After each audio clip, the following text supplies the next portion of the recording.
ನಮಸ್ಕಾರ ಸ್ನೇಹಿತರೆ, ನಮ್ಮ ಚಾನಲ್ಗೆ ನಿಮ್ಮೆಲ್ಲರಿಗೂ ಪ್ರೀತಿಯ ಸ್ವಾಗತ. ಇಂದಿನ ಚಿನ್ನ ಮತ್ತು ಬೆಳ್ಳಿ ಬೆಲೆಗಳು ಯಾವ ರೀತಿ ಇದೆ ಎಂದು ತಿಳಿದುಕೊಂಡು ಬರೋಣ ಬನ್ನಿ. ಅದಕ್ಕೂ ಮುಂಚೆ ನಮ್ಮ ವಿಡಿಯೋಗೆ ಲೈಕ್ ಮಾಡಿ ಮತ್ತು ನಮ್ಮ ಚಾನಲ್ಗೆ ಸಬ್ಸ್ಕ್ರೈಬ್ ಮಾಡಿಲ್ಲ ಅಂದರೆ ಮರೆಯದೆ ಸಬ್ಸ್ಕ್ರೈಬ್ ಮಾಡಿ. ಈ ವಿಡಿಯೋದಲ್ಲಿ 22 ಕ್ಯಾರೆಟ್, 24 ಕ್ಯಾರೆಟ್, 18 ಕ್ಯಾರೆಟ್ ಬೆಳ್ಳಿ ಬೆಲೆ, ಪೆಟ್ರೋಲ್ ಡೀಸೆಲ್ ಬೆಲೆ ಹಾಗೂ ಗ್ಯಾಸ್ ಸಿಲಿಂಡರ್ ಬೆಲೆಗಳ ಬಗ್ಗೆ ತಿಳಿಸಿಕೊಡ್ತೇನೆ. ಎಲ್ಲ ಮಾಹಿತಿನೂ ಒಂದೇ ವಿಡಿಯೋದಲ್ಲಿ ತಿಳಿಸ್ತಾ ಇದ್ದೀನಿ. ಅದಕ್ಕಾಗಿ ವಿಡಿಯೋನ ಎಲ್ಲೂ ಸ್ಕಿಪ್ ಮಾಡದೆ ಕೊನೆವರೆಗೂ ನೋಡಿ.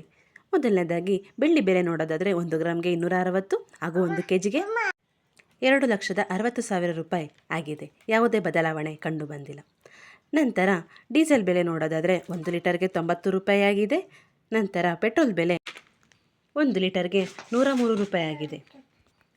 ಗ್ಯಾಸ್ ಸಿಲಿಂಡರ್ ಬೆಲೆ ನೋಡೋದಾದರೆ 912 ರೂಪಾಯಿ ಆಗಿದೆ. ಅದಾದ ನಂತರ 18 ಕ್ಯಾರೆಟ್ ಗೋಲ್ಡ್ ರೇಟ್ 1 ಗ್ರಾಮ್ಗೆ 11,463 ಹಾಗೂ 10 ಗ್ರಾಮ್ಗೆ 1,14,600 ರೂಪಾಯಿ 630 ರೂಪಾಯಿ 370 ರೂಪಾಯಿ ಏರಿಕೆ ಕಂಡಿದೆ. ನಂತರ 22 ಕ್ಯಾರೆಟ್ ಗೋಲ್ಡ್ ರೇಟ್ 1 ಗ್ರಾಮ್ಗೆ 14,010 ರೂಪಾಯಿ ಹಾಗೂ 10 ಗ್ರಾಮ್ಗೆ 1,40,100 ರೂಪಾಯಿ ಆಗಿದ್ದು 450 ರೂಪಾಯಿ ಏರಿಕೆ ಕಂಡು ಬಂದಿದೆ. ನಂತರ 24 ಕ್ಯಾರೆಟ್ ಗೋಲ್ಡ್ ರೇಟ್ ನೋಡೋದಾದರೆ 1 ಗ್ರಾಮ್ಗೆ 15,284 ಹಾಗೂ 10 ಗ್ರಾಮ್ಗೆ 1,52,840 490 ರೂಪಾಯಿ ಏರಿಕೆ ಕಂಡು ಬಂದಿದೆ.